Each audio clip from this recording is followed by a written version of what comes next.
already there, and and but see they got to where it bring that goes. money though. Let's just keep it real, bro. I know you're doing the political thing, but let me be. Let me be. I want to hear what he's got to say. They got to bring the right check.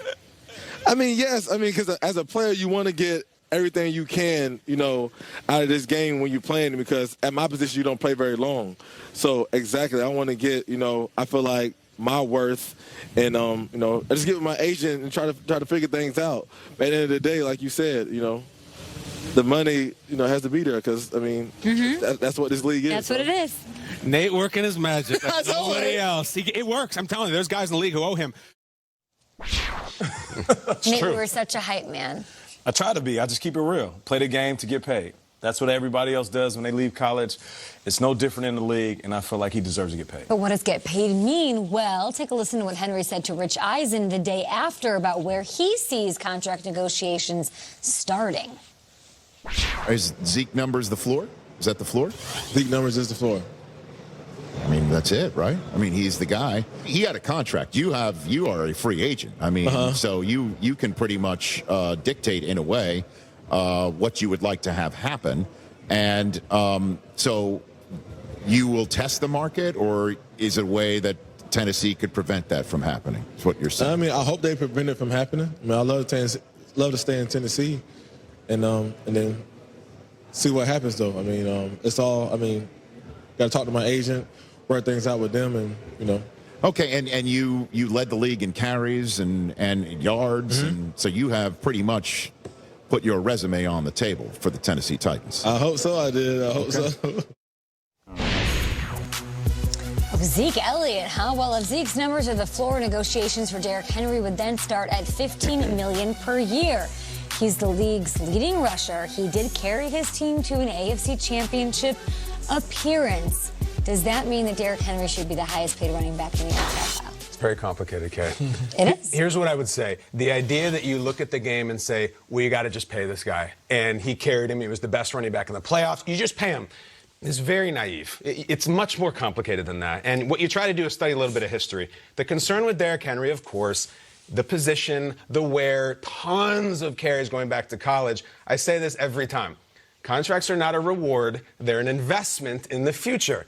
Look at another big guy like Brandon Jacobs, similar body type from the Giants. By 28, it was pretty much done. Derrick Henry's 26. You look at another super high carry guy like Eddie George.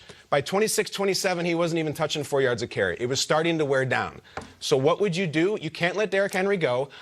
I would try to tag and pray. I would. I would try to say, we'll offer you the franchise tag, and you just pray that Derrick Henry takes it. Because offering him a Zeke deal, 4 years, 5 years, 80 million, guys, every available metric we have says that in 2 to 3 years, Derrick Henry will not be the player he is this year. It ain't quarterbacks. It ain't pass rushers. It's totally different. He deserves it, of course, and I hate to say it, but I would try to go for something short term because I don't know if he'll be the player he is in a few years. Yes, and that is... As practical as I can be. And it's pragmatic and it is wise. The Tennessee Titans present a very interesting situation, though, because their quarterback also happens to be a free agent. So if you don't pay Derrick Henry his free agent deal, you'd franchise him. You can only use one franchise tag. Every team only can use one. That means you're going to let Ryan Tannehill hit free agency. Right. Ryan Tannehill was the comeback player of the year. He led you to 2 Super Bowl games as well, 2 playoff victories in Baltimore and also in New England. And then you're dealing with a $30 million contract situation instead of what is likely a $15 or $16 million contract situation. I would think the wiser decision is franchise tag Tannehill. Interesting. Let's see him do it for 1 more year and make sure Tannehill's the quarterback of the future. And you know what you're at least getting with Derrick Henry. For now. And sign him to a 3 to 4 year deal and make him the highest paid running back You're in football. saying Todd Gurley, David Johnson, cautionary tales. It terrifies me. That's fair. That's the one half of the cautionary. The other cautionary is Raheem Mostert and Damian Williams, and we have an amazing line. And I don't think anybody can do what Derrick does, but can they approach it? Probably. Listen, you guys are saying the most financially responsible thing to do, which I agree with. I mean, that's the business. We disagree on it, too. But you're missing Brandon Jacobs, and let's just call it what it is. Derrick Henry is a better back than 100%. 100%. You mentioned Eddie George. They might be a little bit more similar. I would say Derrick Henry is a little bit faster. Now, when it comes to paying a guy for what he's supposed to do, not what he has done, I was in that situation in Seattle. Shaun Alexander, at one point, was considered the best back in football, led the NFL in rushing. And then Seattle was in a tough position. Do we pay Shaun Alexander knowing that he's creeping up on that age where the tread on the tires is starting to wear, or do we let him go? Seattle decided to pay him.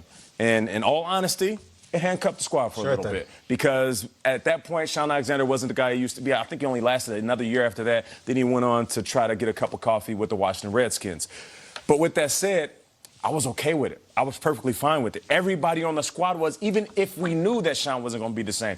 Sometimes you have to make these decisions to help your team realize that you're willing to take care of guys that have taken care of you.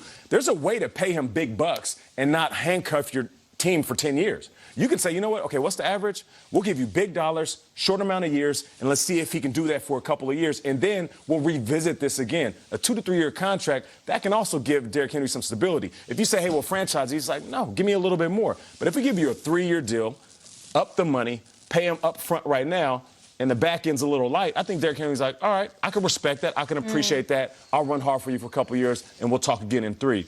I feel like that's the better offer for a guy that literally carried them into the playoffs. And I think his net, what he earned over this entire rookie contract was somewhere just under $5 million. That's crazy. Total. That's crazy. It's ending now. It's sort of wild to think about. That said, I wonder, and I don't know if you guys even have the answer to this, Shrakes, you sort of know the marketplace when it comes to this. Will his lack of versatility hurt him? Because when I look at 2020 offenses, you can speak to this. Yeah, McCaffrey. The guys that are making $10+ million are guys that are expected to catch the ball too, like Todd Gurley, like Le'Veon Bell, like what I believe Saquon and Christian McCaffrey will be due when they redo their deals. Yeah, no, he's an old school running back. He might be the last of a dying breed in that way, and that he is a bulldozer, and yet he led the league in rushing. Yep. He had all those playoff games. Here's my versatility. I can beat the Patriots in the playoffs, and I can beat the Ravens in the playoffs. I'm very versatile. But your offense has to be built for that, you know? Like, their offense is built that way. He's not the kind of guy that's going to be a free agent and have 32 teams knocking down on his door. It's going to be 5 or 6 teams because he might fit what they have with a big offensive line. Do you think there's a comparison, Peter? There's so many Patriots ties. And I think what they decide to do with Derrick Henry will say a lot about the Titans. Some of what Nate's getting into about the message it sends to players. Maybe it's not practical. No. I'm talking about Derrick Henry. Like, the Patriots would not pay Derrick Henry a massive contract. Okay, you're saying the Patriots would be like, we got our best out of you. Best of luck. We'll make do. To clarify, John Robinson, the GM, comes from the Patriots. Mike Vrabel comes from the Patriots. Where you talk about the laundry, the jersey. You don't talk about the player. That's what I'm saying. The nice thing to do, the good thing to do for the fans and for the rest of the locker room, be like, Derrick Henry, he's earned it. That may make you have a bunch of losses in a few years. Patriots, see you later. We got our best, so we get somebody else. I was just looking at him, stiff arm Earl Thomas, one of the best safeties in the business. I'm just saying, pay that dude. Pay that dude, because I get what you're saying. Maybe he is a few years away from hitting his peak.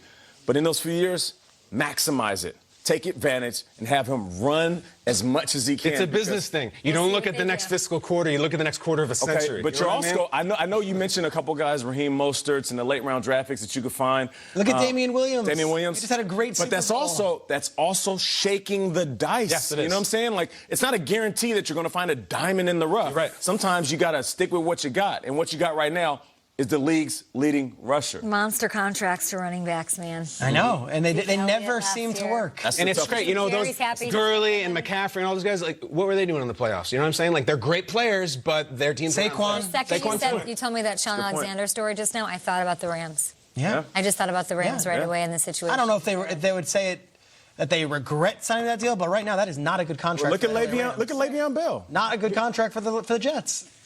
We're going to see Zeke in 2 years. We'll leave it there for now, but of course, free agency just around the corner. Good Morning Football is brought to you by Amica Auto, Home, and Life Insurance. No, this ain't no sandwich, because on a sandwich, they ask you if you want cheese. But on a papadilla, cheese is what's holding the whole operation together. Get one now for just $6. Better ingredients, better pizza, better than a sandwich. Papa John's. Every year, our analysts visit thousands of companies in a multitude of countries, where we get to know the people that drive a company's growth and gain new perspectives. That's why we go beyond the numbers. T. Rowe Price. Invest with confidence. With over 75 years of savings and service, Geico is the easy choice. We can even help you with homeowners... Oh, not again.